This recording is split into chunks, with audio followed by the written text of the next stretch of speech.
Good evening, everyone. Welcome you all to our online class of science by St. Angel's Public School. Students, we are going to read chapter 10, Force, Work and Energy, and we are reading the topic types of force today.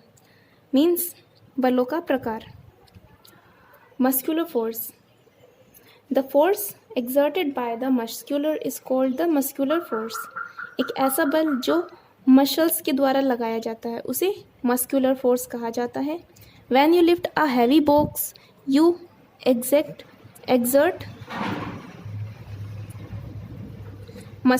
muscular force. जब आप किसी भारी box को उठाते हो तो आप muscular force का इस्तेमाल करते हो. Animal also use muscular force. जानवर भी मस्कुलर फोर्स का इस्तेमाल करते हैं. Elephant pull big loads of wood using their muscular force. हाथी लकड़ियों के एक बंडल को मस्कुलर फोर्स के द्वारा ही उठा पाते हैं. The horse draw a cart. एक घोड़ा गाड़ी को खींच पाता है. So because of muscular force. Magnetic force. चुंबकीय बल. The magnet attracts the iron filing and pull them towards it. एक चुंबक लोहे की चीज़ों को अपनी तरफ खींचती है. This pull is called magnetic force. इस खिंचाव को चुंबकीय बल कहा जाता है.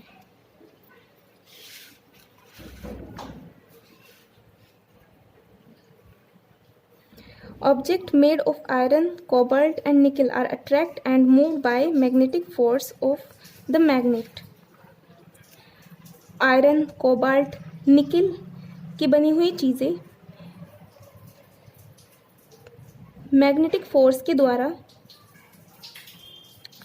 मैग्नेट को अपनी तरफ आकर्षित कर लेती है.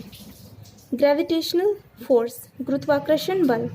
The force exerted by the earth on all bodies is called gravitational force. एक ऐसा बल जो अर्थ के द्वारा सभी वस्तुओं पर लगाया जाता है उसे गुरुत्वाकर्षण बल कहा जाता है. The earth pulls all objects towards its centre. पृथ्वी सभी वस्तुओं को अपने केंद्र की तरफ खींचती है. For example, if you throw a ball up in the air, it comes back to ground. उदाहरण के लिए यदि आप किसी बॉल को हवा में ऊपर की तरफ फेंकते हो तो ये वापस ग्राउंड की तरफ ही आती है. The sun, the moon, the earth and the planets are kept in their place in space because of their gravitational force. सूरज, चंद्रमा, पृथ्वी और बाकी सभी ग्रह ये अपने अपने स्थान पर गुरुत्वाकर्षण बल के द्वारा ही टिके हुए हैं. If the earth has no force of gravitational all of us will be floating in the air. यदि पृथ्वी पर गुरुत्वाकर्षण बल नहीं होगा तो हवा में सभी वस्तुएं तैरने लगेगी और हम भी तैरने लगेंगे. Frictional force. घर्षण बल.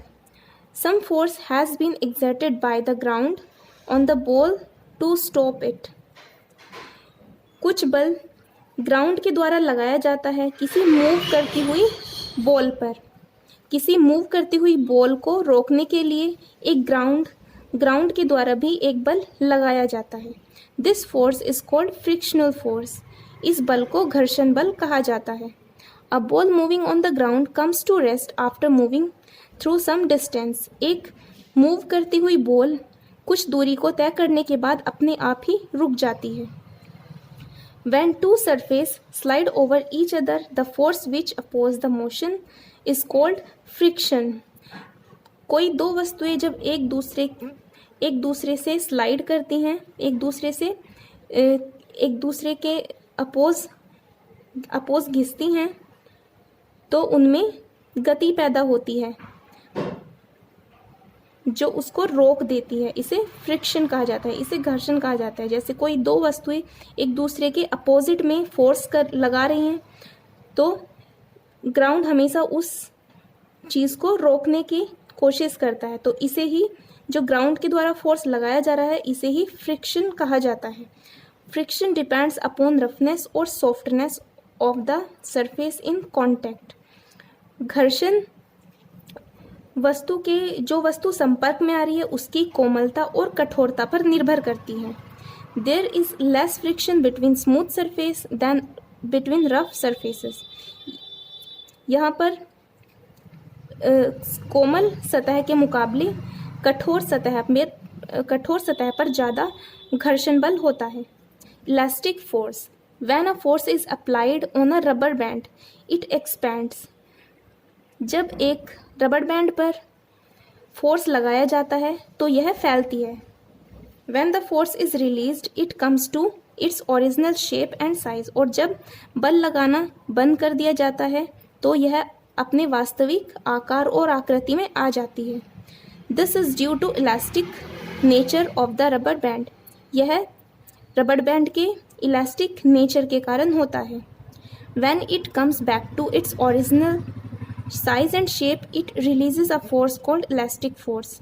जब यह वापस अपने वास्तविक आकार और आकृति में आ जाती है तो यह जो फोर्स रिलीज करती है उसे इलास्टिक फोर्स कहा जाता है। So students, I hope you understood about all types of forces. Next time we will discuss next things. Till then you revise it. Thank you.